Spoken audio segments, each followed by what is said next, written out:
Hey everybody, welcome back to another episode of Mayhem. I know it's been a while, but we're back and hopefully we'll get on a routine again. I know the new year has been great to, I think, me and Chase. But like I said, when you got other projects in the mix and when you're working and not doing this full time, sometimes life gets in the way. But we are back, Chase. And Chase, I think maybe we should start off because you want to update the audience from the last podcast about a movie / something you bought to add to your collection. So Chase, take it away. Yes. I went to a nerd shop over in Idaho, and it's the same one that we went to, Donnie, in Kansas City together. And they have great movie sales. It's called something different in every state, it seems like, but it's either Vintage Stock or Entertain Mart. So if you have one of these stores around you, go check them out. They're really fun. They have great discounts, better than Amazon, which is crazy to say. But yes, I did kind of go on a little shopping spree. Not as bad as Black Friday. Nothing near that. But I did get a couple steel books that I've actually been looking for. And first one is Star Wars, Phantom Menace. So I got the steel book for that. And you're going to see a couple Star Wars one. I got the steel book for New Hope, Darth Vader on the front. Got the steel book for Empire Strikes Back.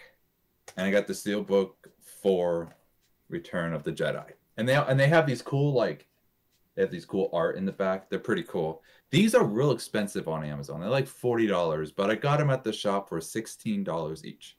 So it was kind of a deal I couldn't pass up. These steel books are kind of like limited edition. Once they're out and gone, you can't find them unless you go to one of these second-hand stores. So that was exciting. And then I realized that steel books are limited edition, and I found Jurassic Park at Walmart, which I'll get you a little closer. So if you like movies, get this while you can, because once it's gone, it's gone. Unless you want to pay so much for it. This was like $20. But they come out with different steelbooks all the time. So that has been added to my collection. And I think that is the third or fourth copy of Jurassic Park that I have. So that is what I have added to my collection. So Chase, what exactly is a steelbook for people that aren't really familiar?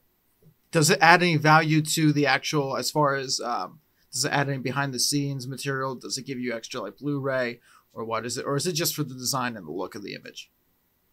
I think it's for the design, because when you open it, it has a 4K Ultra HD and a Blu-ray, and for the art. So they're literally steel. Some people don't open them. I open them because I'm not worried. I don't like seeing the plastic on that. But no, it's just a collective item, and I would do it for movies that you really love if you're a big fan of them. I do have a few more. I think I have it for Schindler's List, Saving Private Ryan, 1917, and one of the Lord of the Rings ones. But the Lord of the Rings ones, like the collection of Steelbook, is like $500. It's like $200 to $500 in that range. So it's just a collective item. If you like collecting movies like I do, it's just something cool. I wouldn't buy a steelbook for every single one that comes out, but if it's a series that you love, like I love Jurassic Park, I love Star Wars, I like war movies, it's something. Like if they came out with one for Logan, you would probably get in a heartbeat because you love that movie. So absolutely. I think, and they come out with the most random ones. Like it's weird, like they just pick random movies to do. So I think it's kind of interesting. But once they're gone, they're gone. Like they have one now I saw at Walmart for Expendables, the entire movie series 1 through 4, and it looks pretty cool. But I'm not into Expendables as much to pay $70 for a steelbook, and it's $70 because you get all 4 movies. But I don't think anybody's into Expendables after the last movie. You can check out the last podcast and hear my review on that, but I don't think anybody's into it. But I wonder too, Chase, does it have something, because like it used to be, I don't know, and we're gonna date ourselves here a little bit, because I remember growing up we used to have the Disney Vault. They always would advertise on TV like, hey, this film's here for a limited release, and then it goes back in the vault. And sometimes with film, I think, unless there's like a myth to it, where, you know, they keep these in a vault, like the actual film reels, because it doesn't want to decay. Like it does, like there's radiation or something like that that like doesn't hurt film reels when it goes into a metal container. So I'm wondering, maybe does that actually preserve the disc inside there as well? I mean, it is steel, so maybe it does. So it's an interesting comparison. I remember the Disney Vault when I was a kid. So yeah, I think it's just a cool collector's item. And they've come out with them in the past. Like there's one for It's a Wonderful Life, looks really cool, but it's on Amazon because you can't find it anywhere. But it's interesting that what movies they choose. I think it's like they just pull from a hat and they're like, okay, E.T. I saw an E.T. one, and I was like, I'm not huge on E.T., but that steelbook looked really cool. So it's kind of about the artwork as well. But if you like collecting movies like me, and you have favorites, and they come out with a steelbook of your favorites, you're going to get it. I think anyone would. Yeah. When I come out to Montana later this year, I'll be looking into that as well as comic books because, like I said, I know actually it's funny, audience, because it took a guy from Montana to research my location where I'm at in Pennsylvania to find that there is a comic book store nearest to me. Otherwise, I wouldn't know it existed. But the other thing is too, like, this is a big comic book capital of the world. I was really surprised when I went to Kansas City, Chase, of how many comic book stores there was in Kansas City during your Reluctant Blues film. And shout out to them. They could go look at the link in the, they can also go see the trailer on your channel. So give that a little bit of a shameless plug. Go do it. But I was really surprised with how many comic book stores, because again, in this area, not a lot growing up. And I was like a kid in the candy store or a kid on Christmas Day per se, when I went out there, and I must have spent like $50 a day just going to these comic book stores for like $1 to $2 comic books.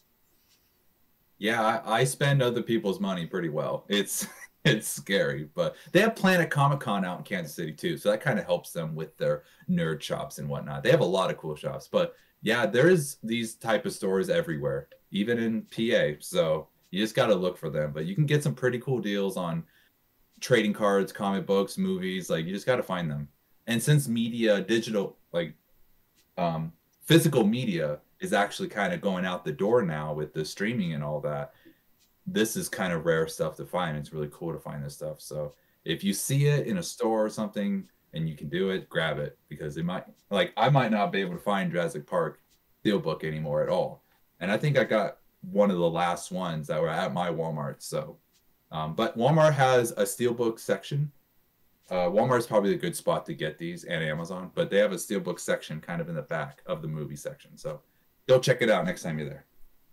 I was gonna say, a little bit off topic, going back to it. The closest I ever got to like finding comic books and like finding like, because I used to grow up collecting a lot of these baseball cards, and I used to go through yard sales. I used to go to flea markets and stuff like that. But really, it's fascinating, Chase. I don't know when's the last time you've been to a flea market, but we had one down in the Gardens Drive-In down in going away from Bloom. I believe it's like the Shikshini area, Pennsylvania, and it's crazy how people. Like, you think it's like an overgrown yard sale, but these people are clearly there with a mission to sell. Some of these comic books, I was like, okay, I'll be happy if I see somebody like that has a comic book out to sell. They were selling comic books for like $50 at this flea market. I'm over here like, this isn't like a flea market anymore. This is like full out pledge store. Yeah. And, that's the closest that we ever had to a comic book shop. But like you said, Comic-Con, big in Kansas City. I would love to go to a Comic-Con in Philly or New York City. I think that'd be fun. Of course, the big one out in San Diego, I think that'd be on a bucket list to do one of these times. I believe it's just so much to go. Yeah. The tickets are crazy. Yeah, that's Planet Comic-Con is at least reasonably priced for tickets. And I might go to the one this year in March, but I don't know. It's the 25th anniversary, so they have a lot of cool people coming, and it's like, I really want to go. But anyway. Well, they have one in Baltimore too. So if you're ever in the area, Chase, maybe we can go to the Baltimore one. I believe that's like over the summer too. That should be right before San Diego at some point. I'll fly over there. You mean you won't drive? No, I'll fly. That's a different conversation for another day. But Chase, I almost spent I think I sent it to you over Instagram, but I almost spent on a big purchase the other day. And I'm going to. I'm just going to give it like a week or two. I'm going to buy another Lumix camera. I have been digging the S5 II. Now there's an S5 II and S5 IIX. The low light, they always talk about low light capability, and since I shoot concerts and stuff like that, I feel like that'd be awesome to get my hands on, but also for future filmmaking purposes. I mean, as everybody knows, I like to use the Lumix G7. I think it's really cool. I always support my Panasonic brands. Chase, I don't know how you feel about Panasonic. You worked with me for the first time using a Panasonic on your latest film. Do you still... Did I buy you into the Panasonic, or are you still using the Reds or the cinema cams? Gosh, I can't afford a Red right now. Gee Louise. I did like it. It looked really good. I liked that you had multiple, which was nice. Because if I had a nice camera that I'd want, we'd only have one, and it would take longer to do the scene. But the fact that you have multiple was really nice. I really like that. So if when I get my camera, because I'm saving up for it, it probably won't be the camera I get, but I can see why you like it. It's really nice. And Adriana, shout out to her. She really liked Lumix. She was telling me about it. So No, at least your assistant camera was liking it. Yeah, I mean, to me, it's weird because it's something that I grew up in film school. It was really one of the first cameras that we actually had. Now, I think we had the GH2 or GH5 series back then at Du Bois Business College, but I just fell in love with the 4K of the G7 and I ran with it. Chase, what was the first camera that you ever picked up? Where is it? It's it's over there. Oh, he actually has it. That's Sony good. A7, Sony A7 II. Very nice. And it's not 4K. I bought it at Costco when I was in film school, and I shot with it a little bit, but I just don't like the settings on Sony. You have to like solve a Rubik's Cube to get through all the settings, and it just drives me nuts. And you know, the cameras that I've worked with over the past, like I like the bigger ones are just really setting wise are really easy. It just takes a lot of, you just have to get practice with it, honestly, and that's really anything. But I just didn't like the settings on Sony. It just drove me nuts. And I didn't like it. But the Blackmagic was probably my favorite camera that I've played with. It was like the iPhone of cameras. It was just easy. All the settings was right there. You just touched it and moved it. You didn't have to solve anything or like really dig deep into it, which is really nice.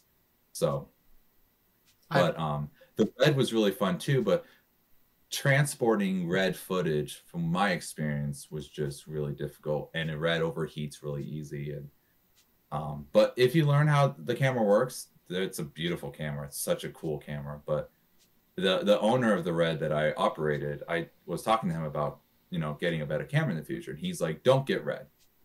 He's like, it's too much of a pain. I was like, it's interesting coming from the guy who owns the red I'm holding. So that was pretty interesting. But no, Lumix shot my last film, and it did a good job. And it's probably, well, I know it's going to shoot our next film. So shout out to Lumix. Yes, it is. But, you know, it's fascinating because the only time I ever worked with a Blackmagic, it was a pain in the butt almost to, not saying it's impossible because I guess I ended up doing it, but it didn't turn out the best. I tried to take it over to Premiere Pro, and it's one of those things that now you got to use DaVinci for Blackmagic. So how about the red? Does the red camera transition well to Premiere Pro? Or does that have its own like Final Cut or like whatever you got to import it as? I think now when I shot with red, I didn't edit it, but I think they use Avid to edit. So I think if it went through Avid, it would go through Premiere Pro just fine. Okay. Footage should go to any editing software just fine. The thing that is a problem is the size and the size of it. So that's the thing with red, is it's such a high resolution that it's just a big size, and compressing it, and it takes a long time to get it into the system, and it's just, yeah, you gotta have all the pieces together to make sure the red runs smoothly, in my experience. Now, I'm not an expert on red, RE, Blackmagic. I'm not expert on them. I've only operated them a few times, so don't take my word for some of the information I'm saying, but this was just my experience with them. If I had all the money in the world, I would get a red, because I would want to take the time to learn it and get everything down. Like, that would be the camera I'd get. But the Blackmagic is a pretty good camera. I really like it. I've ran it, I think 3 times, 3 different films. One of them I was the director, and I liked it. It worked really smoothly. My roommate had a Blackmagic, so we just kind of worked well together, and it worked really well. So, oh, that's awesome. I mean, see, this is the thing. I always love talking to different filmmakers and different people, because we all come from a different mindset, and we all come from a different backstory. Like, pick up the first camera. I mean, I would have loved to have said my first camera that I picked up was a 8mm. Like, I think that'd been cool. Yeah. But you know what? That was back in the days, and I think time was simpler back then. I would have loved to have been shooting with the Spielberg era, the J.J. Abrams, all that kind of stuff. So that would have been really, really cool. Chase, speaking about being in the red, let's switch to our first main topic today.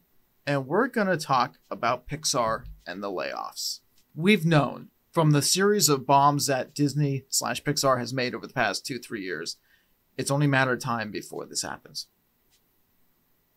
Yeah, and well, the article I'm looking at is from SF Gate. I don't know that website at all, but it says Bay's area Pixar lays off 75 employees, ditching office space. And going into the article, it's not really. It talks about eliminating 75 jobs just weeks before Elemental, the studio's most recent feature-length effort, began screening in theaters in June. So, this is kind of actually back in. Yeah, because Elemental was out already. So let me jump to a Variety article. Pixar expects to make layoffs in second half of 2024. I'll read here a little bit. Pixar is set to lay off an undetermined number of staffers in the back half of 2024, Variety confirms. As much as 20% of the workforce being let go by Pixar, being left with 1,000 employees or larger than actually being considered by leadership at Disney-owned studio. Yeah, I mean, and here's the Pixar's upcoming film slate includes Inside Out 2, which they go back to their sequels because they got nothing else in the works.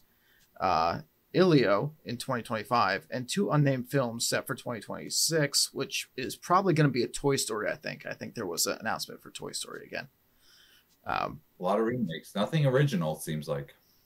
No. 2023 layoffs, maybe this is what you were referencing to, which represented about 3.6% of the headcount. So at that point in time, it looks like there was over 200,000 employees. Now, this is around the world of Pixar. So, yeah, it'll be quite the layoff to lay off 20%. Yeah, and it's interesting because when I was a kid, or, looking at Disney, it was always the Pixar films that I was a fan of. Like, Pixar was like its own little thing, and it was really cool to see that. But I think Illumination, the studios that did the Minions and Super Mario Bros. And coming out with Migration, that's in theaters now, I think they're becoming the new Pixar. They're really getting their head in the game, and they're doing pretty good stuff. Like, everything's pretty original. I know Super Mario Bros. Was obviously based off a video game and whatnot, but that movie beat Frozen 2 in the box office. So I think Illumination's really coming in, and I'm kind of rooting for them over Pixar for sure. Pixar definitely had its time. I think one of the last really good films of Pixar's was WALL-E. I think that came out in 2008. After WALL-E, they just weren't as good, in my opinion. But when you compare them to Disney films, like Luca came out and Soul came out. I liked Soul. I liked Luca. They were good. So I have faith in Pixar more than Disney, but Disney owns them, so it's kind of faith in Disney, unfortunately. But yeah, with what they've done in the past and their flops and whatnot, I don't. This isn't surprising to me. No, it's not surprising whatsoever. But it's amazing that you went back to 2008 saying like that was the last like good Pixar film in your opinion. I don't know where I would say mine would be, but and this is true, at least it seems to be true because there's been articles reporting and like they take the percentages, but the percentages of people that go to Disney and are Disney lovers are our age or a little bit older. It seems like kids in this next upcoming generation. Now, granted, Disney hasn't done a great job of selling it to kids and making like good family content, but they're getting less younger viewers and more are closer / becoming more middle age of life type viewers. So when you see the Monsters Inc. universe, when you see the Toy Story 3s and 4s of the world, they're still trying to cater to our audience that grew up with them, and they're not making anything new, but even this is starting to fail on them. And again, we could talk about woke politics, we could talk about whatever, but at the end of the day, they're not making new content, they're not being original, they're doing all these remakes, they're spending way too much money on these productions. And it's just, we are in a bad economy, so we'll throw that in there. But all this stuff that I listed has been the downfall of Disney/Pixar. And really the film industry in general. But I do want to say real quick, Chase, it's funny that you mentioned Universal Studio. Well, you didn't mention Universal, you mentioned Illuminations. But as we know that Universal Studios has a lot of that stuff walking around their theme park. Did you know a Universal Studios theme park is coming to Texas? That's cool. That's closer to me. Well, is it? Actually, that would be interesting to see who is closer to, me or you. I mean, technically you'd be traveling down, but I'd be traveling on angle. Interesting. I think I'm closer for sure. But yes, apparently Texas is going to get it at, I can't see a date on here. This is from Yahoo News as far as when it's coming. Scrolling through here, about 100 some acres. Yeah, it doesn't say an official date. It just says what to know.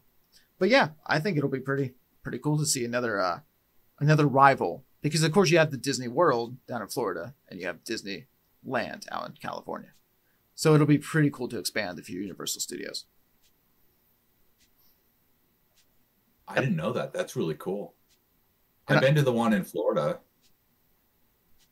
Honestly, Universal Studios is one of my favorite places. I'm not gonna lie.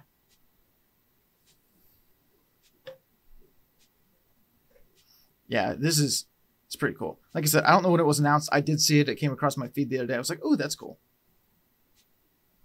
That is really cool. Now, as we are on this, why is CNN Business giving me this? Hold on. Give me 1 minute. There we go. Also talking about Disney and Pixar. It's fascinating because days after we get the article that 20% of the Pixar staff is going to be laid off in 2024, we get this article in this headline that says Bob Iger, making his reappearance in the news, has made $31.6 million as Disney CEO last year. And he's going to get more this year, whether it's a quote-unquote self-given raise or whether it's through incentives, we don't know. A lot of people over the last few days... See, this is one of the great things about being on ours and not going live and breaking the news half the time, Chase, so we get a chance to reflect and like kind of pick out the pieces of what's right and what's wrong. And we can still be a little bit wrong, but still, it's good to reflect and be like, hey, let's not jump to the quick, instant news. But a lot of people are saying that, hey, this is through incentives. But even so, if it was a given raise or through incentives, it's interesting that Bob Iger is getting a raise and watching. How do I want to say this? I mean, obviously he's watching and he's personally laying off people because he has to make those calls as the CEO. But it's fascinating that he's not giving some money back to help the bleeding. Like, it's kind of crazy. I feel like if I was in a CEO position, like, yeah, I mean, especially when you've made so many millions, if you're not like a billionaire already being a CEO of a business, I do feel like I'd be inclined to be like, hey, we're struggling right now as a company. Let me get back some. Let's invest this somewhere else. But instead, as 20% of Pixar gets laid off, he gets millions of dollars more. And I would argue that mostly this is his fault as well. You can say it's Bob Chapek. You can say it's the economy. You can say whatever. But this is solely, or not solely, obviously, it's split. But it's mostly on him as well. And he's not helping. But I'm also not surprised at that, of him getting more money when people in that, you know, you treat your employees wrong and it's going to go downhill really quick. In fact, I was reading an article that a lot of the subliminal messages that were in the old films that we grew up with, the old Disney films, and some of the subliminal messages and images that you saw in the films were employees that was their way of striking, is putting that stuff in the film because they were angry about the way they're being treated at Disney. I don't know if that's true. That's just something I read, but that would make sense. So if he treats them like that, he treats his employees in such a disrespectful way, the company's just slowly going to go downhill. Yeah. And I mean, you would think financially, I mean, how can you sit there on top of the world basically, or on top of your company and be like, hey, as everything's burning down around me because of something that maybe I helped start, I don't know how you sit there and be like, oh, we're fine. We're doing a great job. I mean, you could always talk about the Elon Musk calling him out just a few weeks ago. You could talk about the articles that are finally slipping out. You could talk about the Kathleen Kennedy articles and being like, hey, we're finally starting to turn the page and be like, yeah, Kathleen Kennedy is an issue for Star Wars, which the good thing is, and Chase, obviously, I think a lot more people are listening to independent podcasts, but the great thing is that we as independent podcasters, not really us because we're fresh and new and still growing this audience, but people that have came for maybe a whole generation on YouTube podcasting, their words are finally being told. Their opinions are finally being heard. Because very slowly, as the news and the mainstream news tells us that, hey, there's not an issue, it's just you hate this for no reason, you're just a fanboy, you're just a crybaby, whatever, slowly but surely these articles are coming out being like, you know what, maybe they were right. And I think a lot of people are now sitting on their high perches and being like, yeah, well, we saw this coming from a mile away. But the mainstream media is playing the slow game of catch up because they don't want to admit their faults. I agree. I have nothing else to say. I agree. Well, thank you. Case adjourned. Chase, You know what trailer? Actually, I'm going to go somewhere else first. I was so excited. And I don't think I mentioned this in my last episode, but I was so excited. Even though I was disappointed with Night Swim, me and my girlfriend went to go see that. But I was so excited because I sat there during Night Swim and, you know, the trailers come on. You're sitting through the 30 minutes of previews and the screen just cuts to black. And I'm sitting in an AMC theater, by the way. And then Night Swim pops on and my face goes, oh my gosh. My girlfriend's like, what? I was like, they didn't have Nicole Kidman. I was like, they didn't do the AMC intro. And I was like, is it done? After 3 years, is it done, Chase? I was like, I was actually excited. And then we just ended up going to see Beekeeper. And right before the movie, Nicole Kidman came on. I was like, well, I don't know what happened, but I got one showing without it. Now, I don't know how you feel about this, Chase. I don't know if that commercial annoys you anymore. I don't know if you like it. Maybe it's good because, like I said, it has Jurassic World playing in the background. It's got Creed playing in the background, you know, La La Land. But after 3 years, Chase, you'd think they would switch it up just a little bit. Even if it's the projectors playing a different movie, you'd think they would switch it up. And it's crazy too because AMC Studios is said like celebrating like 100 years or whatever, and it still has like the date something to 2022 or something. I was like, please update that, please, somebody. You know, I just went to the theaters a couple days ago, and they didn't show it. I didn't realize that, but they didn't show Nicole Kidman. So, maybe it's on the, and I don't know. Maybe it's something where if it's in production before a certain point in time, they have to put it on like the reels for the ads. Maybe that's why Night Swim, when it came in late, didn't have it. I don't know, but it'll be interesting. I think Argyle's the next film I'm going to go see. That's that one about the agent, which Shauna will say it's the one with the cat, but the one with the agent and the book writing and stuff. She is correct. It is the one with the. Yeah, I'm sure you saw the trailer with the cat goes like flying with trampoline and back up towards the camera. It's a hilarious trailer. I think my next one I'm going to see is Wizard of Oz. I have to see Wizard of Oz in theaters, and then probably Argyle. But I saw ISS in theaters, International Space Station. I saw that in theaters. Good. And a couple of days ago, and it was good. It was really good. It was. If you saw the trailer, I'm sure you saw the trailer going to the movies. It's exactly what you think it's going to be. And so that was kind of nice to go into the film. And it's like, I'm expecting it to be like this. And it was. And it was really good. I gave it an 8 out of 10. I enjoyed it. If listeners, if you don't know, it's about they're stuck at the International Space Station, and 3 Americans and 3 Russians. And then a war breaks out on Earth between the Russians and Americans. And they get orders to take over the ISS, and so they both have to do what you think is going to happen. So it was really good. Nothing really surprised me in the film. The only thing that surprised me was one character, because I thought that they were going to be something, and they turned out not to be. And I actually liked that I liked how it ended, and liked how they concluded that story. The guy in the theater, the only guy that was in the theater with me, did not like the ending. Because at the end, he was like, really? That's it? Just out loud.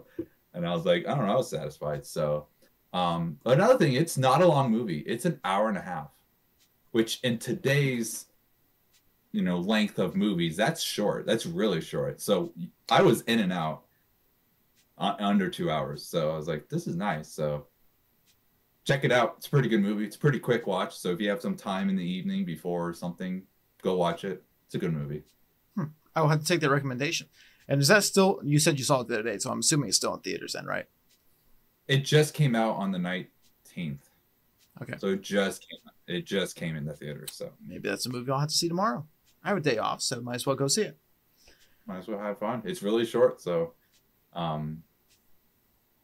but I do have a series that I just realized was coming out, and I am so stoked about it. If I can share what that series is. Go ahead. I am a big fan of Guy Ritchie. Guy Ritchie, his comedy films, his gangster comedy. So he made Lock, Stock, and Two Smoking Barrels. He's made Snatch, which you and me have watched together. And he's made his most recent film, or gangster comedy film, The Gentleman. And if you haven't seen his films, he has really great dialogue. He's really witty. It's really slapstick. It's just hilarious. A lot of good comebacks in the movie, and It's just a funny story. So The Gentleman, the movie, was really good. It had Hugh Grant and Matthew McConaughey in it, and it was really funny. But now they're making The Gentleman the series, and it's going to be on Netflix. And we make sure I have it right. It comes out in March of this year. And if you want to know what it's about, so it's about a guy, his name's Eddie Halstead. He inherits a large estate from his father, unaware it fronts a big drug empire. And with no criminal experience, he must take over the operation or lose the estate. So you already can see kind of the comic relief in the film. And being Guy Ritchie, it's going to be hilarious. But what I really like is not that it's Guy Ritchie making another British comedy. It's that it's a series. So you get more of the humor than just like a movie or whatnot. If you want to see this, viewers, or even Donnie, watch the movie The Gentleman first, just to get an idea, or just watch any of the Guy Ritchie comedies. I would choose Snatch or The Gentleman. Those would be the two I would choose. Kind of get a feel of how he writes and how the film is. Donnie, you already kind of know from watching Snatch, so going into this, you'll kind of see that, and I am so excited. I didn't realize we were making a series. I figured it out today, or found out today, and I cannot wait for it. So, Gentleman comes out in March on Netflix. Has Guy Ritchie ever done series before? I've only ever heard his name associated with films. I don't know if he's done a series before. I really don't. Yeah. He did the Aladdin remake, but yes, I was about to mention that he's responsible for the last Disney remake of Aladdin. Yes. But if you're gonna watch a Guy Ritchie movie, it has to be Lock, Stock, Two Smoking Barrels, Snatch, or The Gentleman, because he is the king of British gangster comedy. He's so funny. I'm real excited about the series. And I'm gonna look up his IMDb here real quick, because I believe Guy Ritchie, when he made the Aladdin film, the talk around him was that he had a very long hiatus for a while. I don't know if that's true or not, but it's almost like the Aladdin remake was one of his last films that he did in quite a while. And that was, of course, years ago now. So I'm trying to look up his IMDb real quick. I'm going to do it too. I don't care about... No, he made a movie called The Covenant. Okay, Covenant. And Operation Fortune, which I have not seen that one yet. But it's the same type of thing, gangster comedy. And he did King Arthur too, and The Man from U.N.C.L.E. and stuff. Okay, so he did actually. I don't know why I had heard that then, that he kind of made this like comeback with Aladdin, because like his name hadn't been around. But he does the Sherlock Holmes movies too. You know, I saw those on there, and those are really good films. I love the Sherlock Holmes films with Downey Jr. And I did not know that he directed those until now. And when you look at his IMDb, you could see what kind of films he makes, but his niche, the films that are the best are the movies like Snatch and The Gentleman. I would say the Snatch and The Gentleman are his two best films. Snatch is probably one of my favorite comedies, as I've mentioned many times. So funny to me. And The Gentleman is just as funny. So watch the movie and then watch the series, because I'm excited for it. There was so many people going to see, when we were going to see Beekeeper that day, there were so many people going to see Mean Girls. It was crazy. It was like you lining up to see Barbie. Chase, I could picture you in that crowd. You were just there. I don't know, but in the back of my head, I was like, oh, Chase and the cat would be here. Absolutely. I actually did not see Mean Girls in theaters. I didn't. I decided not to. Probably a good decision. Yeah, I just said, you know what? I like the old one too much. It might be hard for me to actually watch it, but it is a musical off Broadway. So I know everyone's upset that it's a musical, but it is a musical on Broadway. So it's not like they just said, hey, let's remake this movie, but making a musical. Like, it's based off something. But just watch the old Mean Girls. That movie's a classic. It's so funny. I'm still cringing at the fact that they're trying to make The Greatest Showman 2.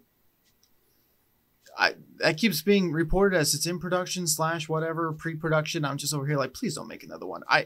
There's certain films, and again, we've emphasized this enough on the channel, but I was like, please leave things alone. It's like, just things could be one-offs. Like, it's almost like we forgot that there could be one-offs in America and in the film industry. Like, you know, we make one film. We don't need to discover it ever again. We don't need a spin-off of that universe. Just like, make it great And then Tom Cruise, I believe he signed on with Paramount Pictures to produce and be in 7 more films, which I had heard from Hummel, and I looked it up, and it's true for the streaming service. They actually took, for Mission Impossible Dead Reckoning Part 1, when it's released on streaming service now, it's just called Dead Reckoning. They eliminated Part 1.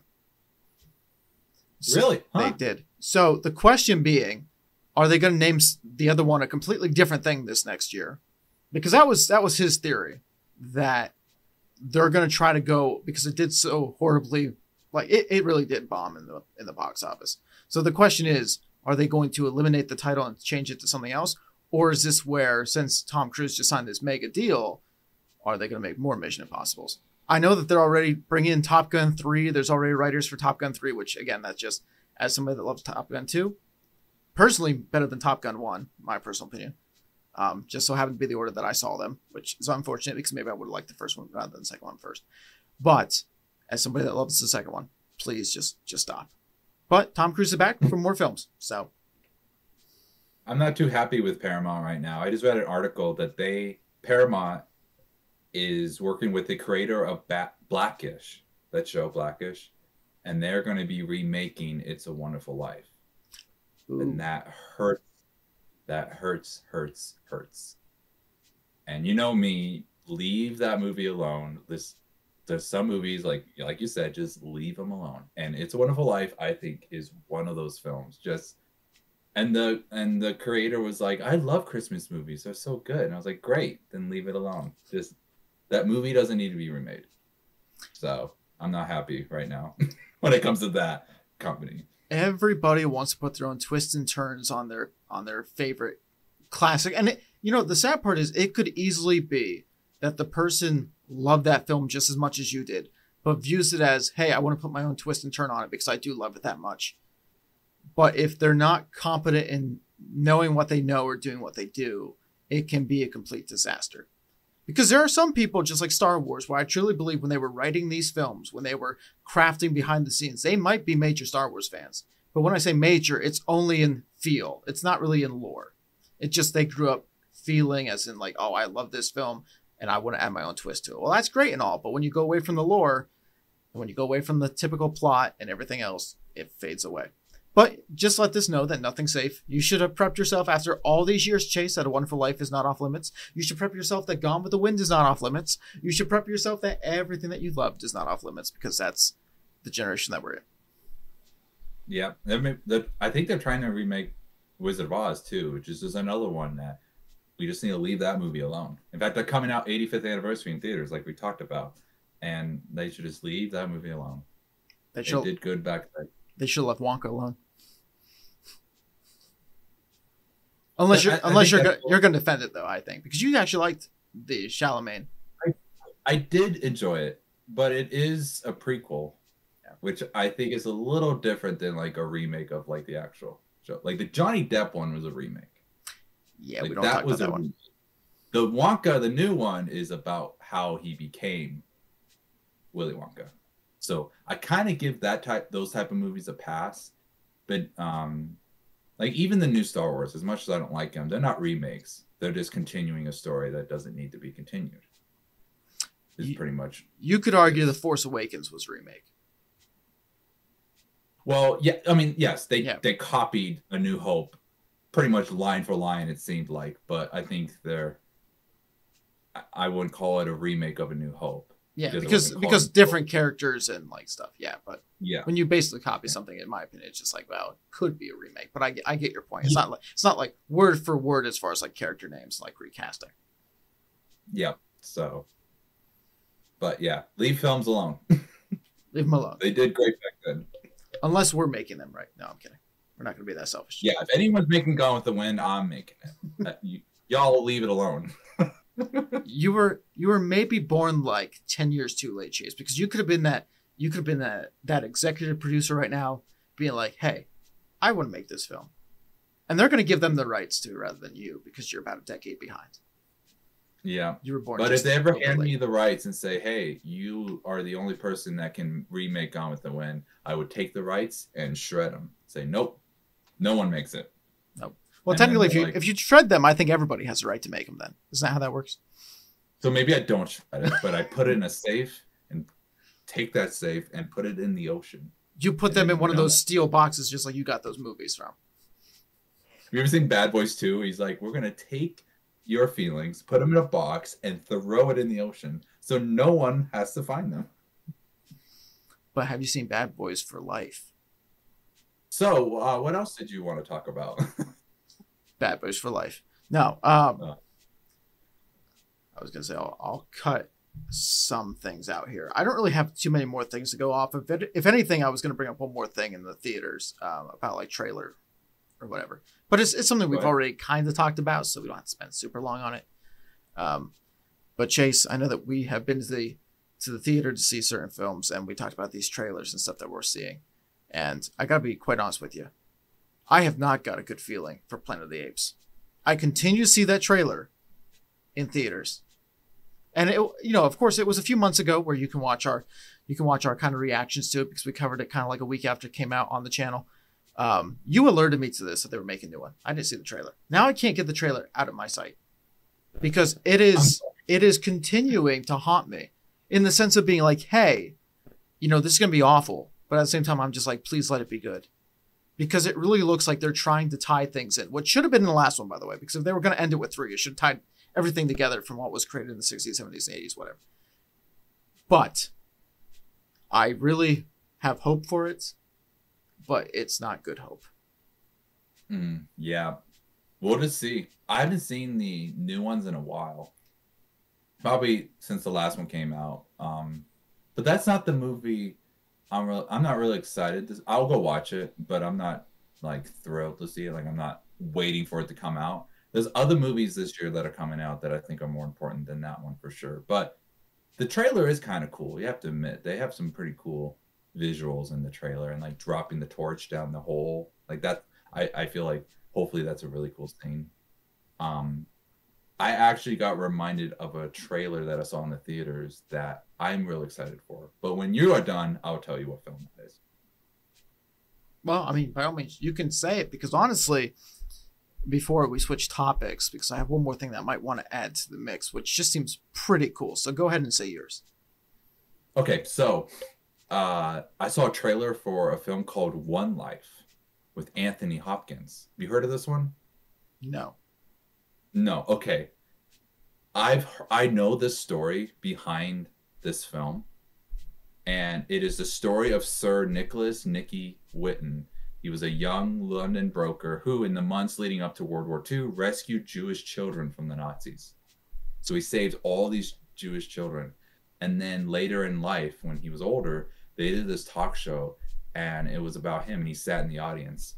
And they were talking, saying, hey, this is what he did. Good job. And he's like, hey, is anyone in the audience have to thank Mr. Nicholas for your life? And the whole audience stood up. So they planned this setup to every Jewish kid, when they were older, sat there next to the guy who saved their life. And I've always loved that story because you can find the original video on YouTube and watch it. It's so inspiring and really cool. But they're actually making a movie about it. And it's with Anthony Hopkins plays Nicholas Whitten. And it reminds me of like a Schindler's List type film. And that film looks incredible. And it says it's in theaters this month already, but it's not in theaters in a theater near me, which really upsets me. But it looks like it already won an award. That's cool. But anyway, yeah, One Life, watch the trailer. It's going to be one of those tearjerker movies. I think it's going to be great. Good thing to talk about. And Schindler's List was one of the best historical films I think that ever was filmed. And so I hope One Life does a pretty good job with telling the story. And those are stories that I think we need because, like I said, when we have all these remakes coming out, when we have all these, I'll just say woke garbage coming out as well, it's good to have these historical movies and these historical pieces and telling these true real life stories. Because we went on a podcast not too long ago, Chase, where we talked about all the historical films that came out this past year. I mean, you talked about The Boys in the Boat. We talked about Oppenheimer. We talked about all this other stuff and like what's our favorite history that came out. And it just seems over the years, Chase, that more historical films are starting to come out. And not so much about the singers. Yes, you got the Bob Marley film coming out and stuff like that, the documentary style content. But it's good to see more historical films coming out, because those are films that I enjoy, and I think that we as a society and a culture need to see as well. I agree. I completely agree. That Bob Marley movie actually looks really good. They did a really good job with the trailer. But yeah, One Life, I cannot find it in theaters around me, which really bothers me, but I really want to see it. It looks so good. So Chase, now where can people find you at? I'm in Montana. No, you can find me on Instagram at Chase Morgan Hulett. Donnie and I do a podcast called The Golden Review. That's on Instagram as well, at The Golden Review, and on YouTube. I just posted the first episode on YouTube. It got 6 views, so that's good. And then True Light Pictures, you can find on Instagram at True Light Pictures and on the YouTube. And actually, we're going to be posting this week a upcoming GoFundMe campaign for the next film that we're going to be doing. So keep an eye on that. You can also find True Light Pictures on TikTok as well, at True Light Pictures. So yeah, that's me. Well, thank you, Chase, for another great episode. Guys, make sure if you like this episode, make sure you share or comment. We see the comments, so let us know what you think about our episode and our topics today. Thank you guys for tuning in. Go watch old stuff. Go subscribe so you listen to new stuff. Go check us out on Spotify. Go check out the new and improved website, www.shieldofhopefilms.com, where sometimes you might be able to see coming up in the future. I would hope, and I would love to put up more so private episodes, or just like get traction to the website, get away from maybe like the YouTube and the Rumble and stuff like that, and maybe like the TikTok and Instagram, and just be having a base for it on our website. I would love for that. So guys, check in. Maybe there'll be some special episodes on there and some future events. Thank you guys for watching. This has been another episode of Movie Mayhem.